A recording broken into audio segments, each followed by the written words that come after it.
1학년 1학기 분합의 문제풀이 시작하도록 하겠습니다. 함수 fx는 x가 0보다 크거나 같을 때, 가로 안에 있는 이 x값이 0보다 크거나 같을 때 1로 표현이 된다는 얘기고요. x가 0보다 작을 때 0으로 표현이 된다는 얘기입니다. 이때 y는 x분의 fx-1 플러스 fx-2의 최대값을 구하라고 했고요. x는 0보다 크다고 했습니다. 가로 안에 있는 값을 확인해보면 각각 0이 되는 값을 생각을 해주시면 1과 2이기 때문에 1과 2를 경계선으로 놓고 좀 문제를 바라봐 주시면 편한데요. 범위를 좀 나눠서 문제를 좀 풀어보도록 하겠습니다. 첫 번째, 일단 x는 0보다 크다고 했기 때문에 0보다 큰 범위이고요. 가로 안에 있는 값의 경계선이 1과 2이기 때문에 1과 2를 경계선으로 좀 풀어보도록 할게요. x가 0보다 큰 건 기본 조건이고요. 1과 2를 경계선으로 갔기 때문에 일단 1보다 작은 범위를 하나 구해볼 거고요. 1보다 크거나 같고요. x가 2보다 작은 범위를 구해볼 거고요. 경계선은 1과 2가 전부기 때문에 나머지는 x가 2보다 크거나 같다로 놓고 문제를 풀어보도록 할 건데요. 일단 x가 0과 1 사이에 있을 때 fx-1의 값을 정리를 해주시면 x-1의 값은 x가 0과 1 사이에 있을 때는 항상 0보다 작기 때문에 0으로 표현이 된다는 걸 알 수 있고요. fx-2 또한 0과 1 사이에 있는 x값을 넣어주시면 음수가 나온다는 걸 알 수 있기 때문에 0이 나온다는 사실을 알 수 있습니다. 그러므로 y는 x분의 fx-1 플러스 fx-2이기 때문에 0이 나왔고요. 0이 나왔으므로 x분의 0이니까요. y값은 0임을 설명할 수 있습니다. 두 번째로 x가 1보다 크거나 같고 2보다 작을 때니까 fx-1의 값을 넣어주시면 1을 넣어주시면 0이 나오기 때문에요. 0보다 크거나 같을 때는 1이 나온다고 했고요. fx-2 값 또한 1과 2 사이에 있는 값을 넣어주시면 음수가 나오기 때문에 0이 나옴을 설명할 수 있습니다. 그러므로 y는 x분의 1 플러스 0이 되니까요. x분의 1. 그래서 y는 x분의 1의 값이 나온다는 걸 설명할 수 있습니다. 세 번째, x가 2보다 크거나 같을 때는요.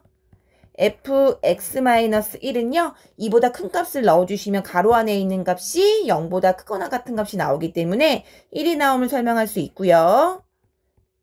fx-2 또한 넣어주시면 최소값이 2니까요. 2를 넣어줘도 0이 나오기 때문에 어떤 값을 넣던지 0보다 크거나 같은 값이 나온다는 걸 설명할 수 있기 때문에 1이 나옴을 설명할 수 있어요.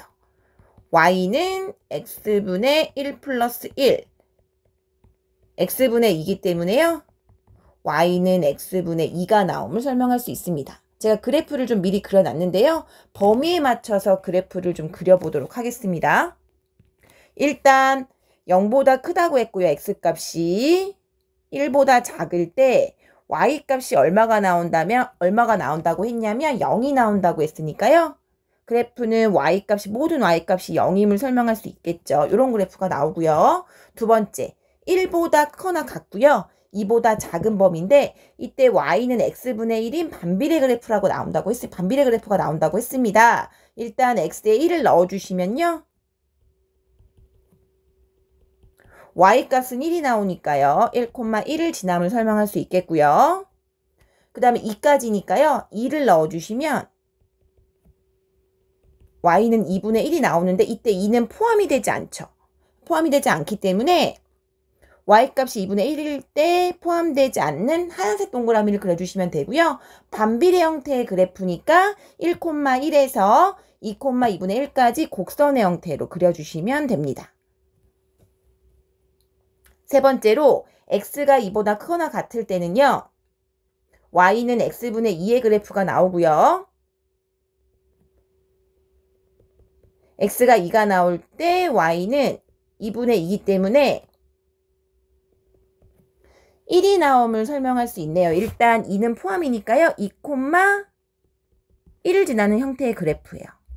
그리고 3일 때는 얼마가 나오는지 좀 확인을 해주시면요. y는 3분의 2가 나오기 때문에 3,3분의 2를 지남을 설명할 수 있습니다. y는 x분의 2의 반비례 형태 그래프이기 때문에 곡선의 형태로 그려주시면 당연히 3분의 2 포함이고요. 이 이후로는 이렇게 쭉 연결되는 그래프가 나오겠죠. x는 2보다 크거나 같다고 했으니까요. 이때 원하는 값은 뭐냐면 이들을 만족하는 최대값을 구하라고 했으니까요. 최대값은 y값을 의미하므로 가장 큰 값은 1이라는 걸 설명할 수 있겠네요. 그러므로 정답은 최대값은 1임을 설명할 수 있겠네요.